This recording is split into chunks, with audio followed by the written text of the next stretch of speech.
Let me ask you something.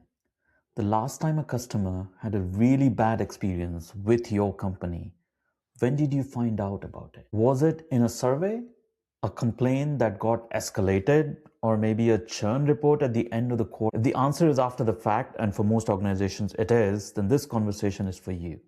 Today I'm walking you through something I've been building for a while. It is a concept called the Experience Helix, and the core idea is this.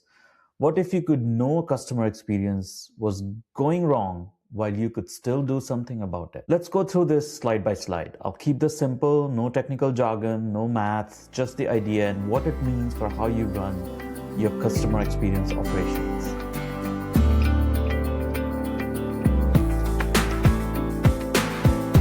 Question right there on the cover is the one I kept coming back to while writing my book, Lead with CX.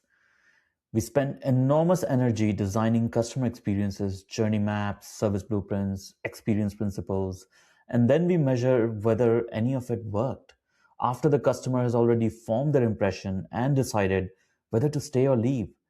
The Experience Helix is my answer to that problem, and it starts with understanding why the tools we currently use weren't built for the world we are operating in. Here's what the current feedback loop actually looks like in most organizations. Customer has an experience, something goes wrong, maybe they don't even say anything. Survey goes out. If you're lucky, it goes out. You get a score. That score goes into a report. The report lands in a deck. A decision gets made to work on something. By then, 30 days have passed. The customer has already moved on. You're fixing a problem for the next disgruntled customer, not the one who just left. What you have is a score. What you need is a warning. And the gap between those two things is where customer experience value gets destroyed quietly every single day. Now, here's where the framework starts. And I want you to lean into this analogy because I think it's the clearest way to understand what the Experience Helix actually does. Think about it as the DNA. Biological DNA doesn't describe what's happening right now. It encodes the instructions that tell the organism how to express itself under specific conditions in specific environments. A doctor doesn't wait to see the symptom. They read the underlying code and predict what's coming. That's exactly what the Experience Helix does for customer experience. Now, I call the output of this framework as CXDNA, Customer Experience Digital DNA. It's a live, connected map of everything that's happening in your service ecosystem. And it has two strands, just like a real helix. One strand carries customer experience data, how this customer has felt historically, what their journey looks like right now, what their emotional state is in this moment.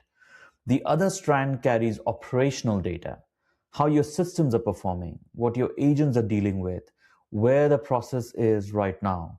And as I call it, broken processes deliver broken customer experiences. So now these two strands spiral together. And when you connect them, something remarkable becomes possible. Let me show you what's actually in the framework. 5 types of building blocks, and I want you to notice that each one maps directly to something you probably already have in your service blueprint. Customer, not a specific profile, a live representation that updates with every interaction. Loyal customer calling for the first time, different baseline than a frustrated customer calling for the third time about the same issue. Next is touch point, the moment of contact, app, call, store, chat, any of those channels, it doesn't matter.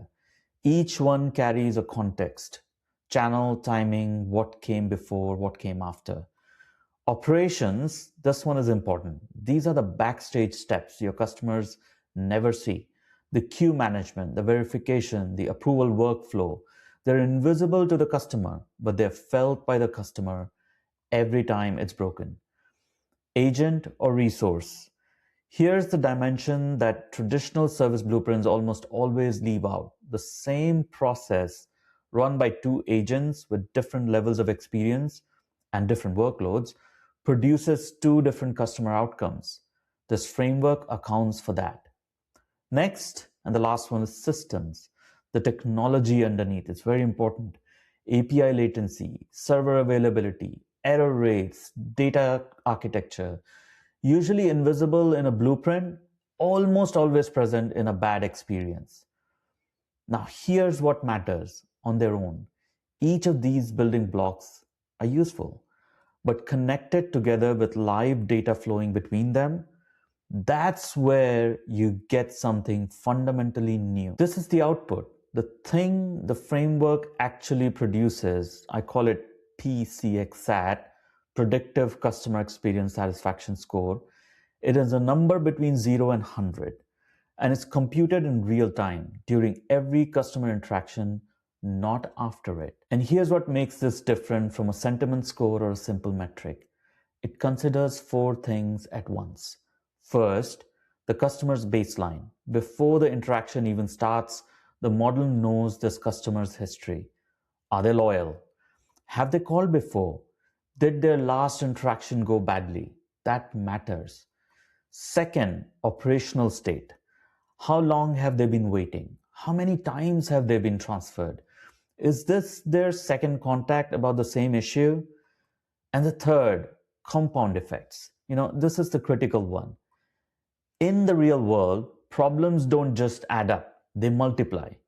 A 200 millisecond API delay is a footnote, but that same 200 millisecond delay combined with an inexperienced agent, combined with a customer who's already frustrated from their last interaction, that's a completely different situation. The formula captures that compounding dynamic. And the fourth, trajectory. Is the score getting better or worse as the interaction progresses? A customer whose satisfaction has been declining over 3 touch points is a different risk than someone with a stable score, even if their numbers look the same at this moment. Now, you don't need to understand the math behind this. You just need to understand what it produces, a live, vital sign for every customer interaction, like a heart rate monitor. Always on, always current, capable of triggering an alert when something is going wrong. Okay, so you've got the score. Now, what do you do with it? This is where the Experience Helix gets really practical for operations teams. Green zone, the score of 80 or above, everything is on track. Monitor and continue. No intervention is needed. As soon as it gets to amber zone, which is score between 60 and 79, something's starting to slip. The system doesn't wait for it to get worse. It triggers gentle interventions, a proactive status update to the customer, a priority flag for the agent handling the interaction, maybe a preemptive offer to escalate. The goal is simple. Don't let amber become red. And lastly, the red zone, the score below 60, immediate action. The system escalates automatically.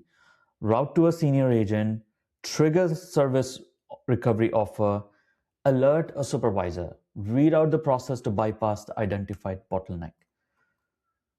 Do note an important nuance in this. These thresholds aren't fixed.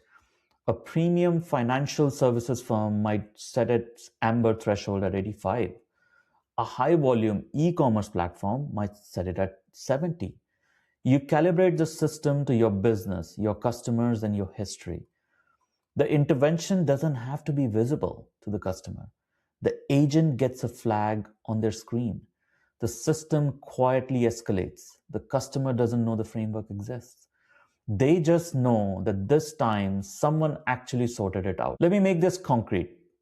Let's meet Priya. She's calling her telecom provider about a billing error for the second time. Without the Experience Helix, she enters the standard queue, waits for 12 minutes, gets a junior agent who has no visibility into her account history, re-explains the issue, and she gets put on hold again. Receives a partial fix and a vague promise of follow-up. A week later, a generic survey hits her inbox. She gives it a 2 out of 5. 3 days after that, she switches to a competitor. That data existed.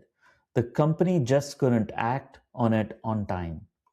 Now, with the Experience Helix, when Priya calls, the system recognizes immediately that this is her second contact about the same issue.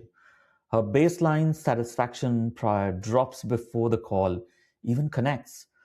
After 4 minutes in the queue, the temporal edge wait, basically the wait time penalty, spikes and her pCXSAT drops to 72. That's amber zone. The system automatically flags her as priority and routes her to a senior billing specialist. That agent's dashboard shows Priya's full history and her live score. 3 minutes into the call, the discrepancy is resolved. A service credit is automatically applied. Her predictive CXSAT climbs back to 84. That's green zone. A personalized follow-up email goes out the next morning, and Priya ends up staying with the provider. Same data, same company, same systems. The only difference was architecture. I want to close on something that I think is important for anyone in CX or service design to sit with. The service blueprint isn't going away.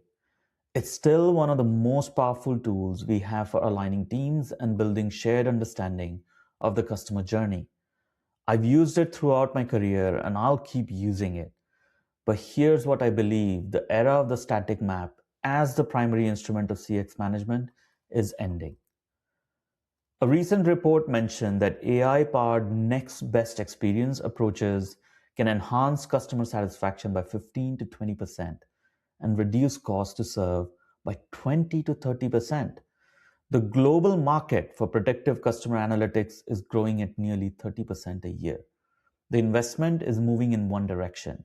The question isn't whether predictive CX intelligence becomes standard. It will.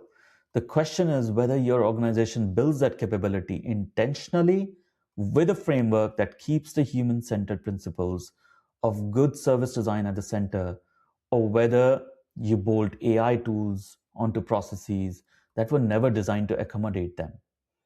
That's what the Experience Helix offers, not just a smarter tool, a different way of thinking about what CX management is.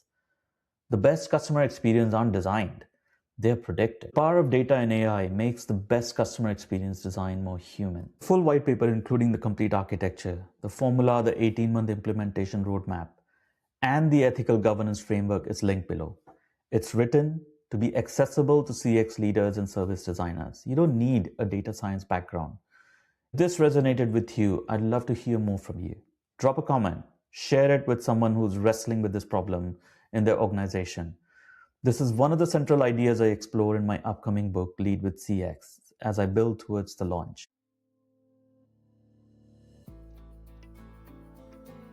Thanks for listening to my podcast. If you found this insightful, please subscribe, share, and check out my recent article on this topic on LinkedIn.